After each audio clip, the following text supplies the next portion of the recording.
It's Friday, October 1st at about 8:15 a.m. Another glorious clear morning, probably about 10 degrees.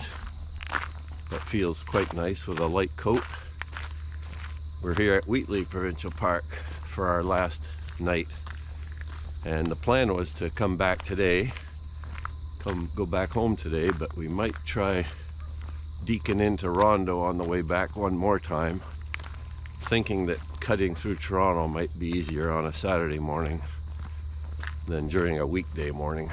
So if we can get into Rondeau at the last moment, we may do that. And it wouldn't hurt to have another day at Rondeau.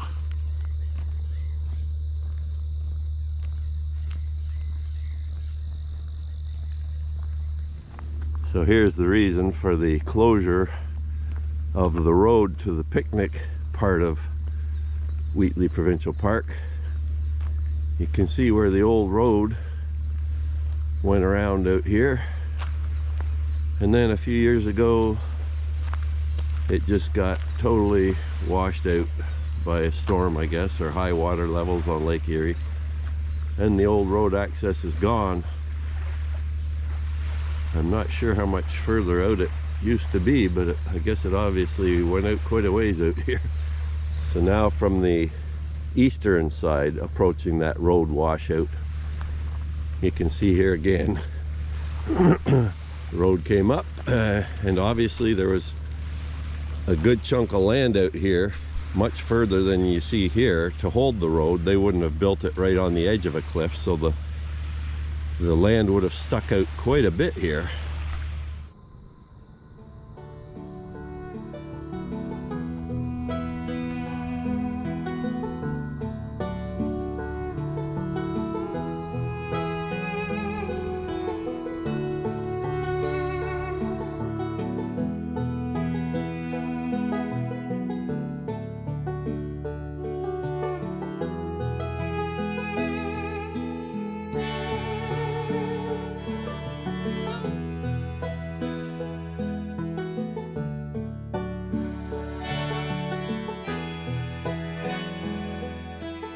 So just finishing up our little outing here at Mclean Conservation Area, just north of Rondeau Provincial Park again. And we were lucky to find 3 Hudsonian godwits, which had been previously reported. Actually, there's up to 10 or so here a day or two ago. Some long-billed dowitchers.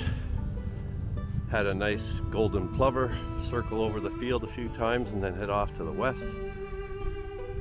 And we've had some Dunlin and semi-palmated sandpipers, and we got the Nelson seaside sparrow, which is really nice. I've even got some photos. So we'll see what else this afternoon holds.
We just had lunch at Station 11 in Ridgetown, and a nice waitress there told us about this place nearby that we should check out.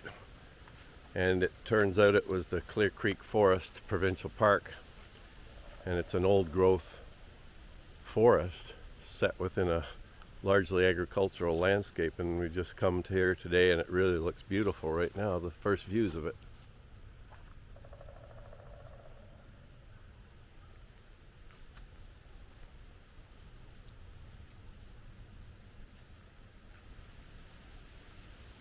Here's an old growth beech that fell over, I guess, some time ago, but it's close to 4 feet across, if not 4 feet at the base. Been cleared off the trail. Some really nice old trees in here. Interestingly, the beech in here look healthy too, just like they did at Rondeau, so maybe being isolated with farmland surrounding them has protected them a bit from the beech bark disease.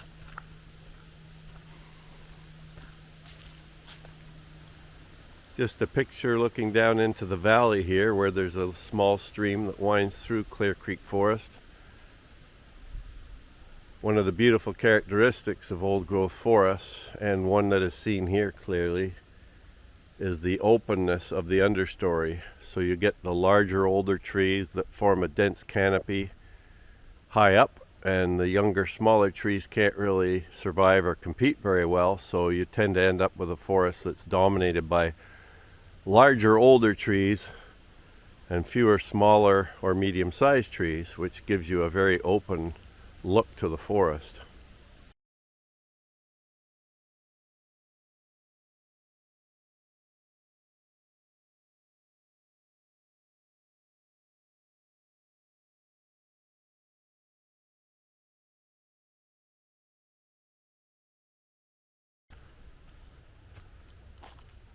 Forest seems to be dominated by maple and beech, and again, most of the beech seem to be in pretty good condition.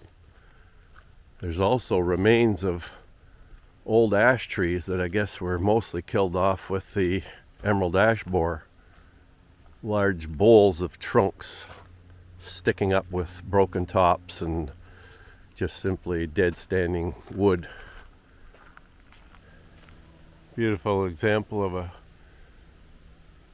maple here. Looks like red maple. That's got to be 90 feet tall with a big crown. We were walking along and Diane noticed this little object on the tree here and found a little bat hanging upside down on the side of a tree. Might be a silver-haired bat based on the color of the hair. Other than that, I'm not certain. Have to check it out. Stubby little face.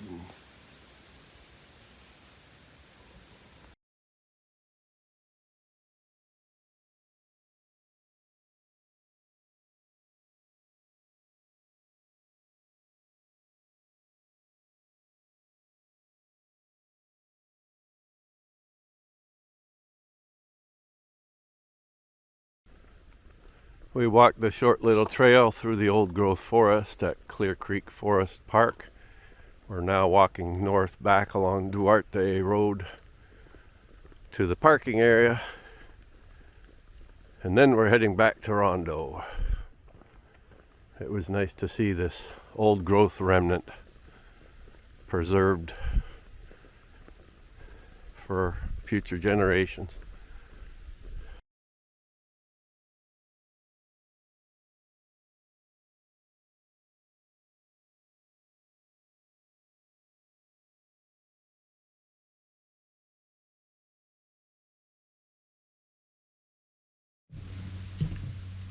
It's after 4 o'clock on Saturday, October 1st. Just come back from our Clear Creek Forest hike. Now we're back at Rondeau doing the Spice Bush Trail. Just a 1.5 kilometer loop along the west side of the point that goes through a forest with dense undergrowth of spice bush.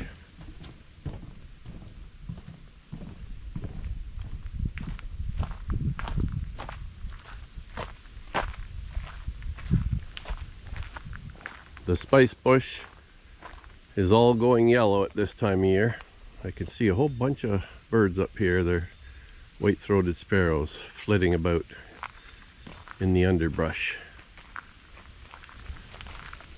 If you want to know why this shrub is called spice bush, all you have to do is take a little bit of a leaf, crush it up. You'll notice a strong, spicy smell. It's a little bit hard to describe, but very pleasing. In some ways it's almost like a dish soap or something. That it's got quite a nice smell to it.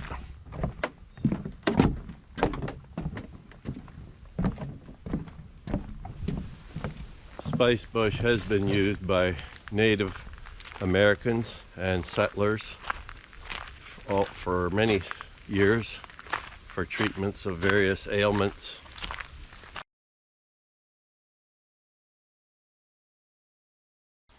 We just walked the spice bush trail, and now at about 4:45 we're starting out on the black oak trail.